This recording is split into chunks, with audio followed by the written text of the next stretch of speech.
ആശുപത്രികളിൽ നേരിട്ടെത്തി നടത്തുന്ന ഹീമോഡയാലിസിസ് ഘട്ടം ഘട്ടമായി കുറയ്ക്കുക എന്ന ലക്ഷ്യത്തോടു കൂടിയാണ് ആരോഗ്യവകുപ്പ് വീടുകളിൽ തന്നെ ഡയാലിസിസ് നടത്താവുന്ന പെരിട്ടോണിയൽ ഡയാലിസിസിന് തുടക്കം കുറിക്കുന്നത്.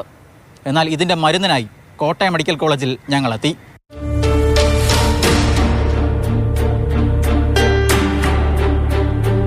പെരിട്ടോണിയൽ ഡയാലിസിസിൻ്റെ ഫ്ലൂയിഡ് ഉണ്ടോ? കഴിഞ്ഞ ആഴ്ച വന്നപ്പോൾ ഇല്ലായിരുന്നു. വന്നിട്ടില്ല. ഇതെന്ന് വരും?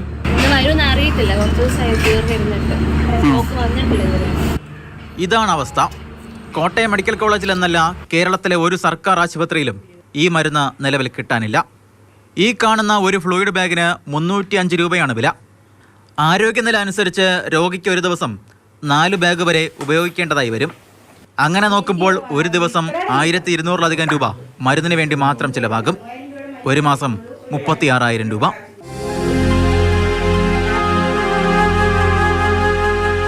മരുന്നിന് ക്ഷാമം നേരിട്ടതോടെ ദിവസേന 4 ബാഗ് ഉപയോഗിച്ചിരുന്ന കോട്ടയം തിരുവാർപ്പ് സ്വദേശി തങ്കപ്പൻ ഇപ്പോൾ ഉപയോഗിക്കുന്നത് 3 ബാഗ് മാത്രം.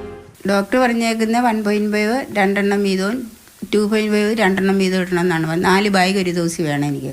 1.5 കുറവായതുകൊണ്ട് 1 വീതം രാവിലെ ഇടുന്നത്. മരുന്ന് കിട്ടാനുമില്ല.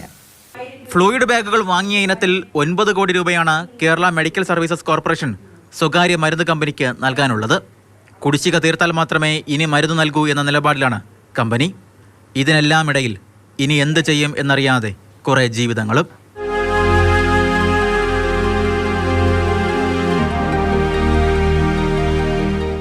കേരളത്തിൽ പെരിട്ടോണിയൽ ഡയാലിസിസ് ചെയ്യുന്ന രോഗികളെല്ലാം തന്നെ ഈ മരുന്ന് ക്ഷാമത്തിൻ്റെ ഇരകളാണ്.